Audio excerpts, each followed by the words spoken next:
అందరికీ నమస్కారం అండి. లక్కీ సీను ఛానల్కు మీకు స్వాగతం. మన హిందూ సాంప్రదాయాల్లో సూర్య భగవానుడికి ఇచ్చే స్థానం చాలా గొప్పది. ప్రత్యక్ష దైవంగా కొలిచే మన భాస్కరుడు పుట్టినరోజే రథసప్తమి. దీనినే మనం సూర్య జయంతి అని కూడా అంటాం.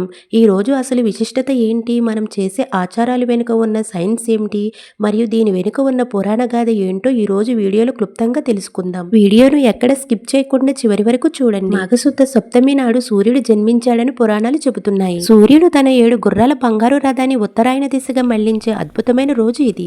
ఈ రథానికి ఉండే 7 గుర్రాల వారంలోని 7 రోజులకు సంకేతం. రథానికి ఉండే 12 చక్రాల ఏడాదిలోని 12 నెలలకు ప్రతీకలు. ఈ రోజు నుండి ఎండల తీవ్రత పెరుగుతుంది, అంటే ప్రకృతిలో మార్పులు మొదలవుతాయి. రథసప్తమి రోజు అందరూ చేసే ముఖ్యమైన పని 7 జిల్లేడు ఆకులను తల మీద భుజాల మీద పెట్టుకుని స్నానం చేయడం. జిల్లేడును ఆర్కాపత్రం అంటారు. ఆర్క అంటే సూర్యుడు.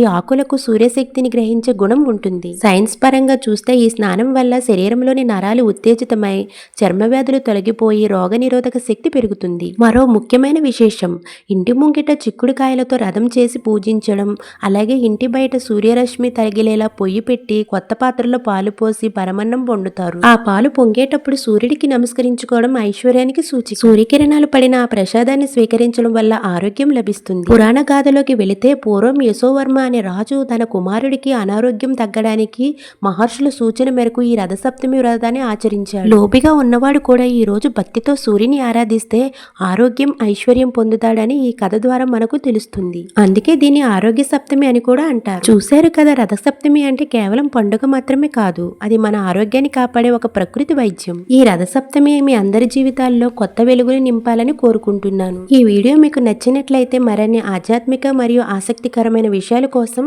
వెంటనే మన ఛానల్ను లైక్ చేయండి, షేర్ చేయండి మరియు సబ్స్క్రైబ్ చేయడం మాత్రం మర్చిపోకండి. పక్కనే ఉన్న బెల్ ఐకాన్ని క్లిక్ చేస్తే నేను చేసే ప్రతి వీడియో మీకు నోటిఫికేషన్ వస్తుంది. ఇక్కడితో ఈ వీడియో ఎండ్ చేస్తున్నానండి. ధన్యవాదాలు. ఓం సూర్యాయ నమః.